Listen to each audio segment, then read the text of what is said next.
like this just to look fancy either. They're lining up like this because it's the most effective way to get this kind of weapon to work en masse. Alright, now, how this is all going to work, the science behind all of it. When I pull the trigger, hopefully this piece, and the French thought that this looked like the head of a dog, so they call it le chien, or the dog in French. That's going to be thrown forward. Hopefully this piece of flint will collide with the steel hammer, and hopefully that collision will produce sparks. Now hopefully the sparks will land on top of some black powder I'm going to put in this pan here shortly, and hopefully that'll make a small explosion. Hopefully that small explosion travels in through a small touch hole, and hopefully ignites even more black powder inside the barrel here, and hopefully that explosion inside the barrel will hopefully create enough pressure to hopefully send that round lead 67 caliber musket ball out, hopefully for me as a Frenchman, into some English pig dog's chest. And the bias towards the English does come with the French uniform. But what word did you hear me say a lot in that explanation? Hopefully. Hopefully was the word. And I do that on purpose because the gun does not like to work in weather conditions like the sleet, the snow, the hail, the rain, too hot, too cold, too windy, too foggy, too muggy, too humid. Wednesdays aren't real good either. So see you later. Thanks for coming, guys. Just kidding. I'm going to give you a bang for your buck, pun very intended. But before I do, just a small disclaimer that, like I said, the gun doesn't always like to go off in weather conditions, but even on a nice day, the gun might not work on the first try. So don't laugh at me too hard until at least a fifth misfire. Alright, so I have to grab a cartridge out of my cartridge box. This is probably one of the coolest fanny packs you're ever going to see, and that's because this fanny pack is filled with explosives. At least that's my favorite part. And my explosive, my cartridge here is just a paper tube filled with black powder. There'd be a musket ball sitting right here at the bottom of the cartridge in the 18th century, but today I don't have a musket ball in this particular cartridge because up until now, I guess, most of you have been fairly well behaved. Yeah, just kidding. New York State hates it when we kill people, so no musket ball, but it will still go boom, so don't be discouraged. Now, how do you think I'm going to open this cartridge? Teeth. Bon appetit. And if you think chewing on paper is disgusting, you guys should see the chemicals in a Pop-Tart. So I'm going to pour some of the black powder into the pan. I'm going to shut the pan. I'm going to take the rest of the cartridge. I'm going to dump that down the barrel. Then I'm going to take out my ramrod and I'm going to ram the cartridge down to the bottom of the barrel, and that piece of paper will make the shot more accurate. It prevents that musket ball from bouncing around the barrel when I shoot it. And usually somebody asks me this question, so I'm going to address it right now. No, you cannot turn your enemy into a shish kebab by launching the ramrod out of the musket. The reason I know this is because we tested it at the range too. And honestly, the coolest thing you're going to see it do is fly maybe 20 to 30 feet. And it does a really cool loop-de-loop, but after that it lands pretty harmlessly on the ground. And even if you did shoot this and impale your enemy with it, you can't reload the weapon after that. And that means you've just taken your musket and turned it into a very expensive war club or stick. Because at that point you can't load it, you can only beat people with it. So I put that back and now I'm ready to shoot. So hopefully here goes. On the count of 3, 2, 1. Now, do you notice that smoke?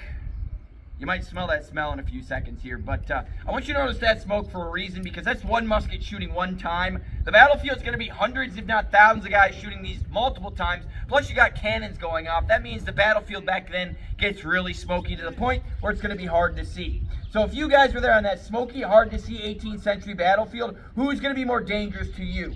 Is it the enemy 200 yards in front of you that you can't see through the smoke? Or is it your friends 10 feet behind you that can't see you through the smoke? It's your friends. They're closer. They're going to do more damage than the enemy. And if they can't see you through that smoke, they might accidentally shoot you in the back. So they came up with a way to prevent friendly fire on smoky battlefields in the 18th century. And that way was to wear brightly colored coats. Because of the contrast with the gray smoke, yes, even with the white, you get to see through the smoke who you're supposed to shoot at. More importantly, though, who you're not supposed to shoot at. Now, who here likes weapons? No one, oh good, I had one person raising their hand, and that's all I needed. For the rest of you, that's too bad, because I'm going to show you anyway. And I'm the one with the weapons. Okay, you guys know what this is, I'm sure. I'm not going to go too long over what swords are. I'm here to tell you that by the 18th century, the sword on a battlefield is an obsolete weapon. The reason why it's obsolete is because you can only do one thing with it, and that is stab people.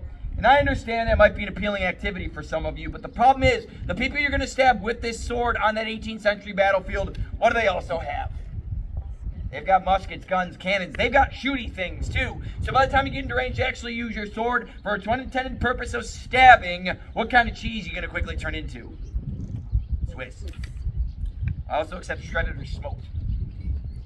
Now for my final weapon, this also puts the sword at a range disadvantage. What it does is it turns my shooty thing into a shooty stabby thing.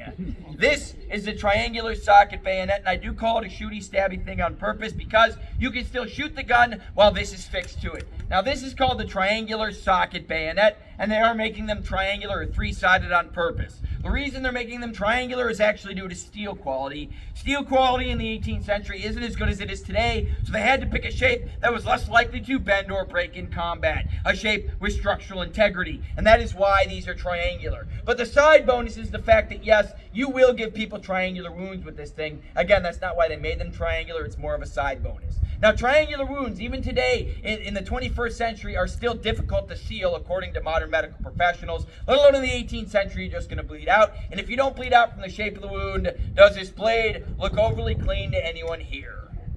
It shouldn't. It's covered in rust and dirt, which you can probably see from where you're standing. Plus, back then, you'll see other assorted bodily fluids on the blade as well.